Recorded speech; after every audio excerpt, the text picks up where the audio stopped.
morning, everyone. How we doing? Good, good. We all know that this is homecoming, and that's a moment to celebrate Black excellence. But there's also a part of coming home that involves rest. And for us, that's not something that we often do. And so that's part of what this conversation is about. And not only do we want to have this conversation, but we want to start off this conversation with practice. So I want to invite Allie to lead us in a little great. practice. I totally forgot that we were going to do that. Hi, everybody. My name is Allie. One of the reasons why I like to also offer grounding, I do this in a lot of different spaces, corporate spaces, nonprofit spaces, is for us to really tap into where we are. I think so often we come from all walks of life, coming from meetings, emails, all of that. And it's an invitation to arrive right here. I think somebody earlier said something about being present, so that we can be present with one another, so we can be in community with one another, and we can also offer space for deep listening and connection. So if you're open to it, instead of multitasking, if you can just pull back for a moment, maybe put them phones down, just use this as an opportunity to invite yourself to be right here. And so all we're gonna do is just invite ourselves to do a collective breath together, as a community, as a one. So when you're ready, let's take a full breath in through the nose, sitting up tall, holding it at the top, and then exhale from the mouth. Are y'all even breathing out there? Well, we're gonna do that again, just because I feel like we need more. Let's take another breath in. So full breath in, hold it at the top of the inhale, and hold it. And this time, I want you to exhale, really letting go of anything that you're holding on to, and I want to be able to hear it. So exhale. Much better. All right, Jessica, I'll give it to you. Thank you, Allie. Well, let's get into it. So, Felicia, as an entrepreneur whose work with Black Ambition is focused on supporting and resourcing other entrepreneurs, can you expand on the role that entrepreneurship plays within the Black excellence and equity movement, and how entrepreneurship can be used as a tool in driving economic growth and well-being for our community? Ooh. I don't think you have Black excellence if you don't have Black entrepreneurship. But it has to be funded at the highest level, resourced at the highest level, so it can actually produce excellence. And so that's it, right? And when we think about Black Ambition, and the reason we founded, Pharrell founded Black Ambition almost 5 years ago now, it was to be able to not only level the playing field, but up-level everyone's accountability in support of Black and brown entrepreneurship. And so when we think about Black Ambition, one of the really kind of the premise of that was really started by an early conversation that Pharrell and I had about this show called Lovecraft Country on HBO. I don't know if has anyone seen it? Good, because if you have not seen it, it's a really hard show to explain to people, but it's so good. And quickly, there's two characters that are having this conversation. One character's name is Christina, the other character's name is Ruby. Christina has all these mystical powers. She's actually a white woman with all these mystical powers, right? She can make things disappear, any problem she can create, but she can also solve anything. But she's sitting next to this woman named Ruby, a Black woman who feels like she has hopes and dreams, but she feels quite powerless, that she wants to do things, but she has no agency over her life. She doesn't know how to do the things that she wants to do, and so she not only feels powerless, but she feels hopeless. And Christina turns to Ruby and she asks her this question that what she asked her was who are you uninterrupted? And when I heard that question, I was like, whoa, because I'd never heard that question before in my entire life. And I've been fortunate enough to be a C student that has worked for some of the top companies in the world. And now really kind of manifesting the dreams of one of the top dreamers in the world with Black Ambition. But I share that with you because that is the road that we are building for entrepreneurs. What would our communities look like if they were never interrupted by racism or redlining or sexism or all the isms and all the biases? Who would we be? What would we build? What would we do? But what would the world look like if Black entrepreneurship and Black excellence and Black genius was never interrupted again? Like that's what we are building at Black Ambition, and that's what the world requires of all of us to live uninterrupted lives, but uninterrupted pathways to entrepreneurship and through entrepreneurship so that it can actually create wealth for us. That's good. That's good. I think a follow-up to that question, Felicia, that I have for you is you just talked about the weight and the importance of Black entrepreneurship.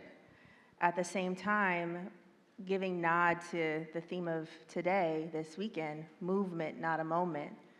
And to create a movement requires longevity. And so I'm curious of how you think about sustainability for Black entrepreneurs and yourself.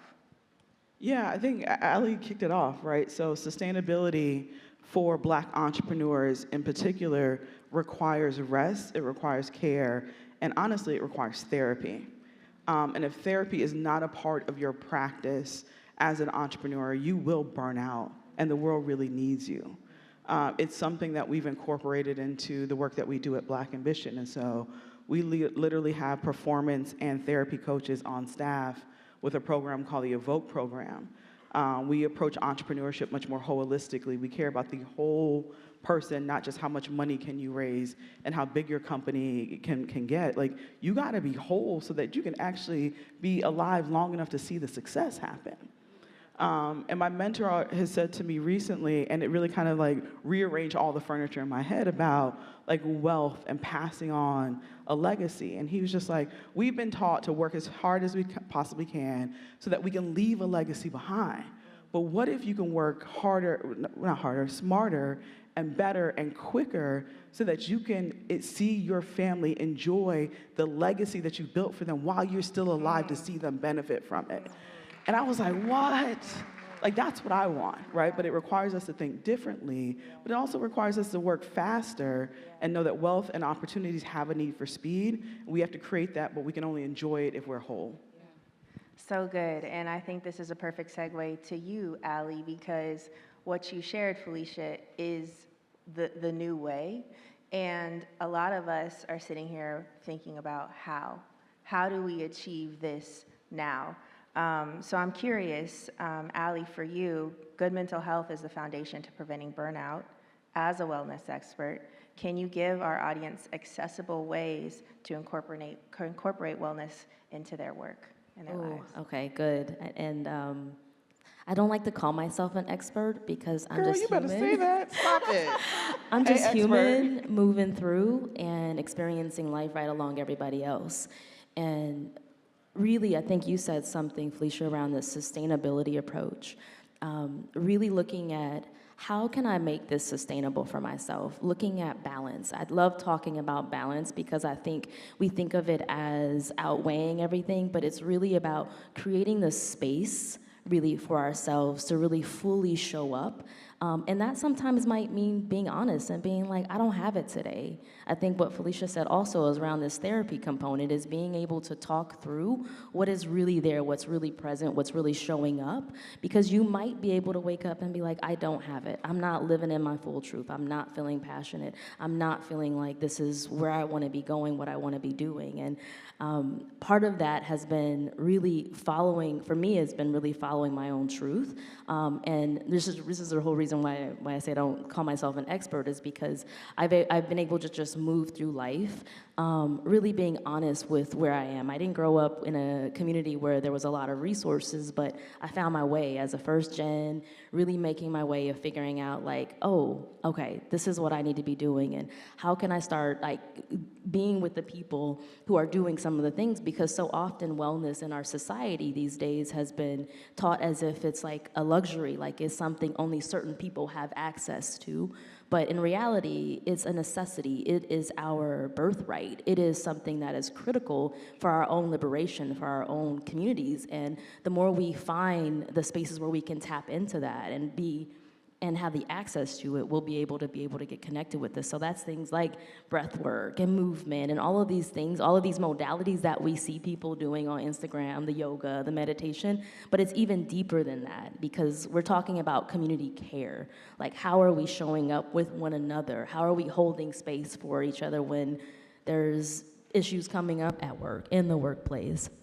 how are we creating physical spaces? And that's kind of what we've done at Black Being, is to really create a physical space. I think Sharifa mentioned it earlier. It's like people want to see themselves reflected in a space. They want to feel good. And so we created this space, Black Being, right in downtown Inglewood, that really gives people that place that feels like home as well. And it's clean, it's nice, it has all the cute colors and all of that, so that people want to show up and want to be there and want to feel like they have a place to go when they don't know what else to do. So many people move to LA and they're like, I don't feel the connection, but we're like, we want to make this space so that people who are from LA feel like they belong, and anybody who's coming to LA feel like they can belong and actually be in a space where you see people who look like you, who practice these things, who can also support you in thinking about, okay, I've been thinking about a therapist, who do I go to? And we can offer some resources and some connections of where you can go and what you can do. So I know that was a long-winded answer, but.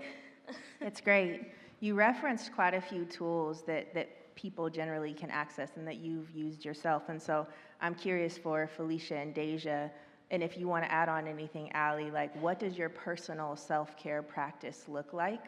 And how has it driven work performance and job satisfaction? I can answer first. Well, first I start the day with gratitude, just thankful that I wake up to see another day. I take a few deep breaths. We took a few deep breaths together. So I start with breath work. I'm also a breath work facilitator, and just having that knowledge helps me like use those tools when I first wake up. And then also I meditate and I ground myself. And I think that's how I dictate how my day goes, by grounding, staying balanced. And then I'm able to show up to work as my best self, the best version of myself. I would love to say I've always gotten it right, but I have not. I feel like I've hit the brick road of burnout 3 times in my professional career and as an entrepreneur. So I recognize it coming on now. It kind of seeps into the fabric of who you are. You're disassociate from work and people and things. And it's very dangerous if you don't realize what it is happening to you in your body.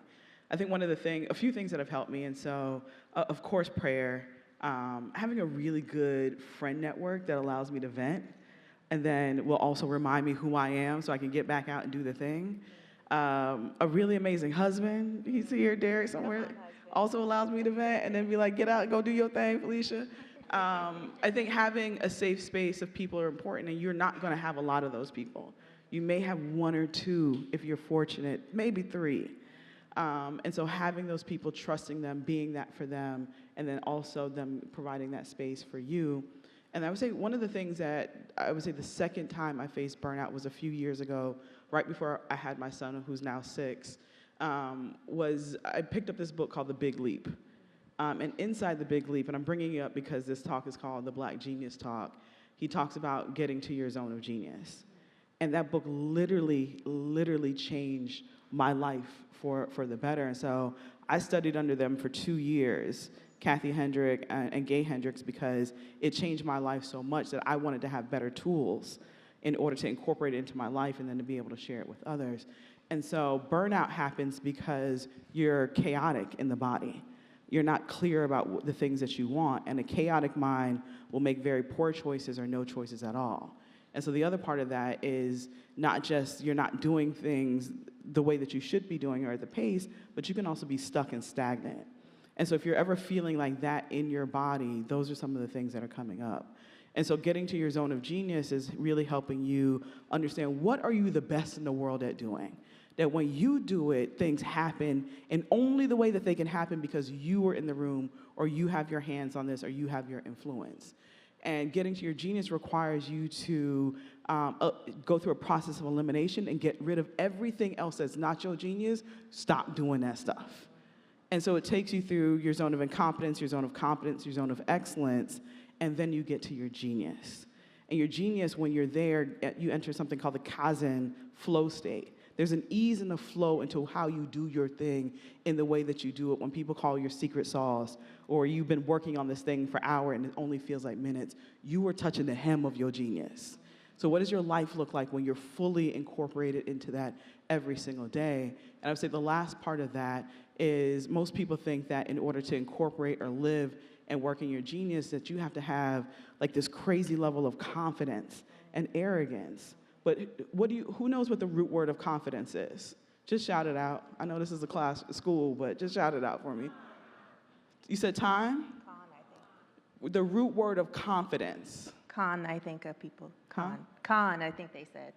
Confide, right? And so who do we confide in? People that we trust. And so genius is about trust. Confidence at the end of the day is, do you trust yourself that you can deliver at the quality in which whoever that client, that partner, whoever deserves? And if you can say, yes, I trust myself, yes, that I trust that I can deliver at the high level, then yes, you can operate in your genius. Genius is only about trust. Do I trust myself? Come on.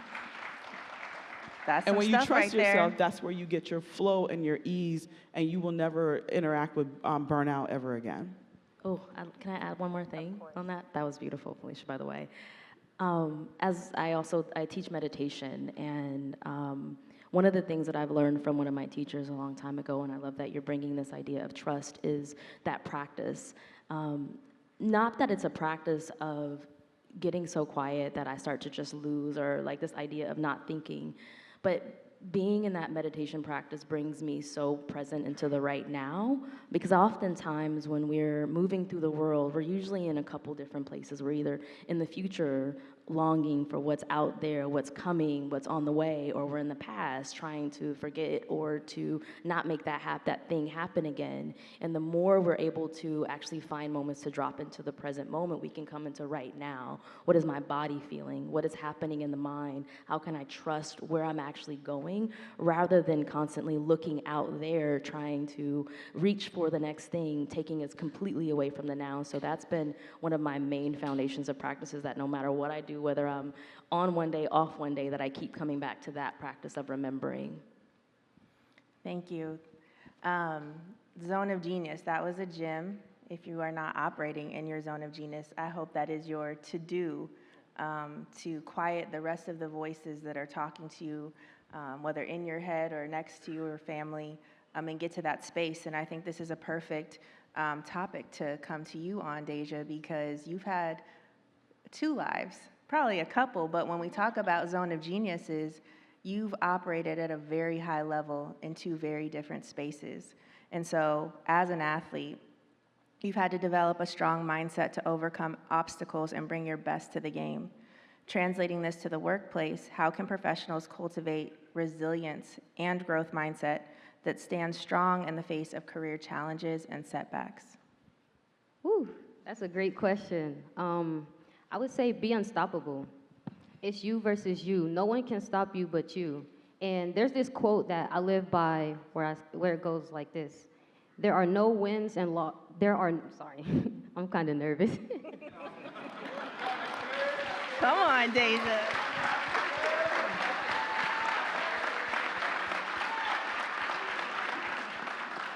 Which is the perfect quote for this moment. There are no wins or losses in life, just co-creations. And I was a former track and field athlete, but I also played football, and I was a running back. So that meant that there were 11 people running at me trying to take my head off.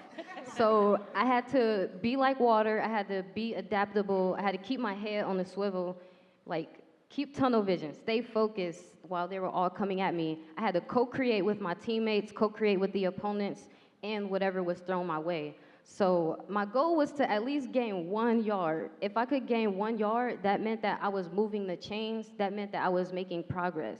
And that's what matters the most. If you're making progress, that's all that matters. So I at least tried to gain 1 yard, even though I averaged 14, but Come on. but yeah, I would say there are no wins or losses, just co-creations, and that's how I would just look at it. Beautiful, Deja. And so I'm curious for the rest, for Felicia, for Ali, how has having a growth mindset helped you to overcome specific obstacles in your career? Oof. Having a growth mindset has been everything. So much of what we do, I would say 90% of everything that we do is built on our mindset. It's like how we think about things, how we perceive things, how we don't do things as a result of our thinking and our training. And so much of that has been rooted in how we were raised. I'm the granddaughter of a Jamaican sugarcane and yam farmer. I did not know that he was an entrepreneur. We never called him an entrepreneur. But like my grandfather ate what he killed, and as a result of that, my mother ate a lot of yam, right? And so, and then my dad, my dad has been a construction and development entrepreneur for most of my life. I did not know that. I just knew that he came home dirty every day, worked really long hours, and never made it to any of my basketball games. And so how we look at things, but then what we see as a result of that, I saw a hardworking person every day. My dad is up at 4 o'clock in the morning and is in bed at 9 o'clock every single day. I don't wake up at 4 o'clock, but my worth ethic and my mindset is a result of what I grew up seeing, even though I did not know what entrepreneurship was. And so I've also had to cultivate a growth mindset because when I was building my food business, I had a lot of negative thoughts because I was a C student in high school. And a guidance counselor told me I'd never make it to a college or a university because of my grades. And I'm like, look at me now, boo. But having negative people around you that you look up to seeps into the fabric of who you are. And so you surround yourself with whatever you need. And so for the longest, I would literally put my headphones and I would drown myself in Lisa Nichols, drown myself in Les Brown, drown myself in David Canfield, drown myself in Eric Thomas. I had to borrow their belief in me, and these weren't people that I knew, but their words were belief in me until it changed my mindset. And that's where my growth mindset came from. It came from my family, and then it came from literally drowning out the negative thoughts in my head and borrowing someone else's belief in me. Thank you.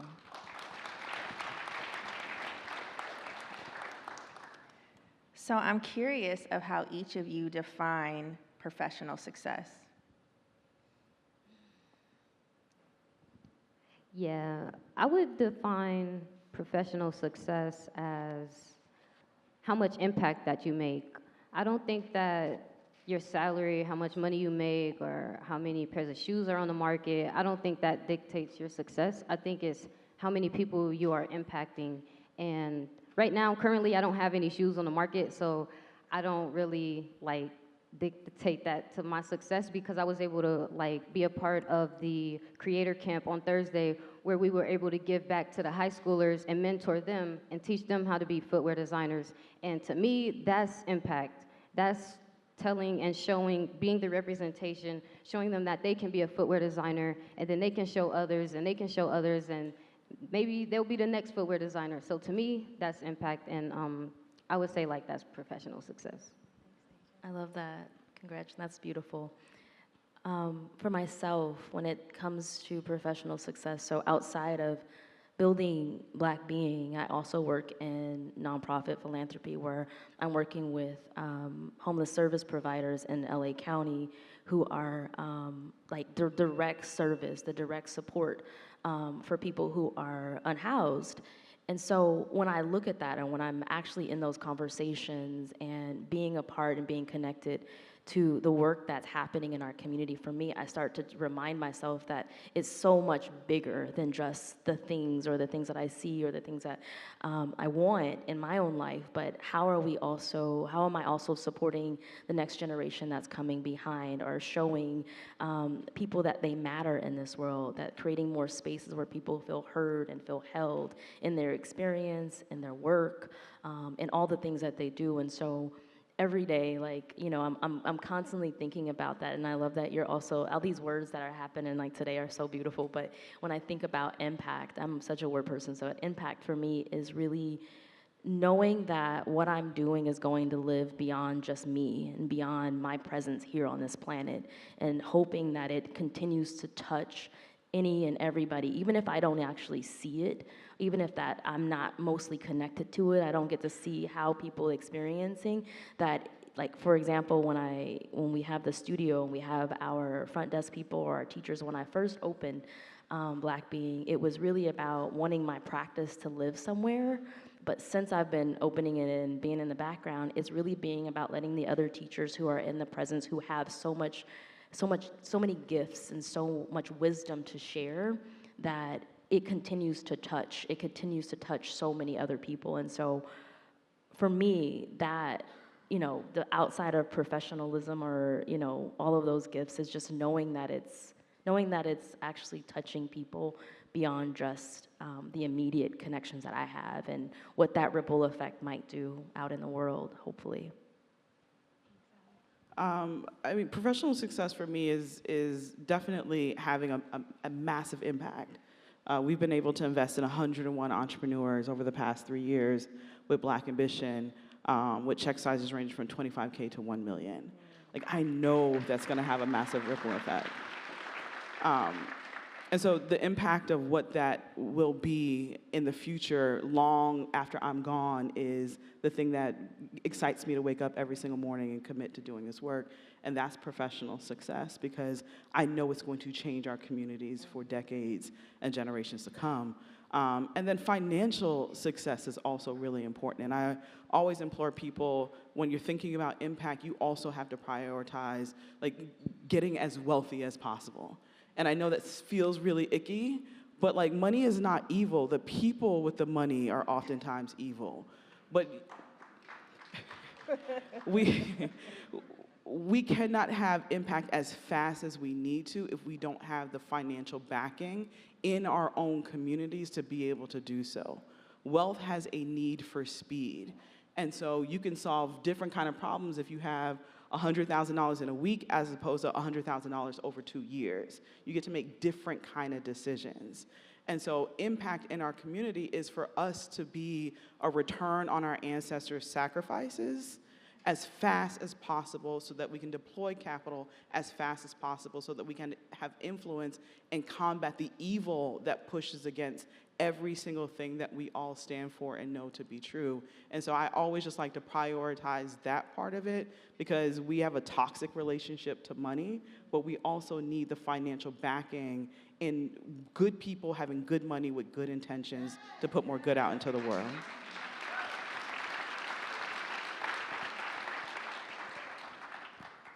I want to thank each of you for sharing your stories. I've had the privilege of spending time with each of you in your work, and have been so blessed to witness firsthand the movements that each of you are driving. And so thank you for sharing some of your wisdom and your gifts and your genius here today. We opened this conversation with practice, and that's because I firmly believe in doing, not just talking. And we also have an exciting announcement. I love BFF. I love coming here. I love being in community and seeing how we can uplift and support each other in a really real way. And when we talk about a wellness practice, the reality is, and Ali referenced this, there can be barriers to access the resources and the expertise that we need to be whole and well. Felicia, you talked about therapy. Accessing therapy is hard, especially for entrepreneurs. Let's not talk about these healthcare premiums. And so one of the things that we wanted to do today, in my work with Ali, we have a network of Black female professionals who are experts in this space. And seeing the impact of them in our seed students, I wanted to really grow access to those experts. And so I want to announce, I'm excited to announce a new grant that I've established in partner with Ali and Black Being. It's called Be Well, Be You. And so today, we are here to announce 3 grants that IE will be funding to give access to that network of professionals, so that individuals who are here, women specifically who are here, can get access to our network of professionals to access either career counseling, executive leadership coaching, or psychological counseling. And I have to give a second shout out to Adidas.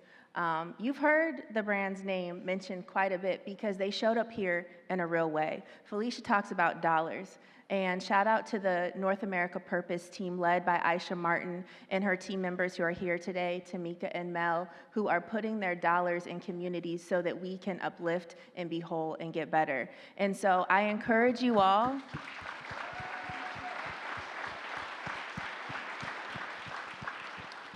the ladies in this space, I don't want you to feel alone in your journey. We don't want you to feel alone in your journey. And so this QR code will be live until midnight tonight. If you would like access to free support to help you along in your journey, fill out the link. It's really simple, just your contact information, and it will be a random lottery. We will announce the recipients, the 6 recipients, tomorrow at our Be Well, Be You Wellness Workshop facilitated by Allie. So if you love this conversation, come spend more time with us. If you have to catch a flight and make your way back home, we will reach out to you via email. But thank you all for this time, and see you soon.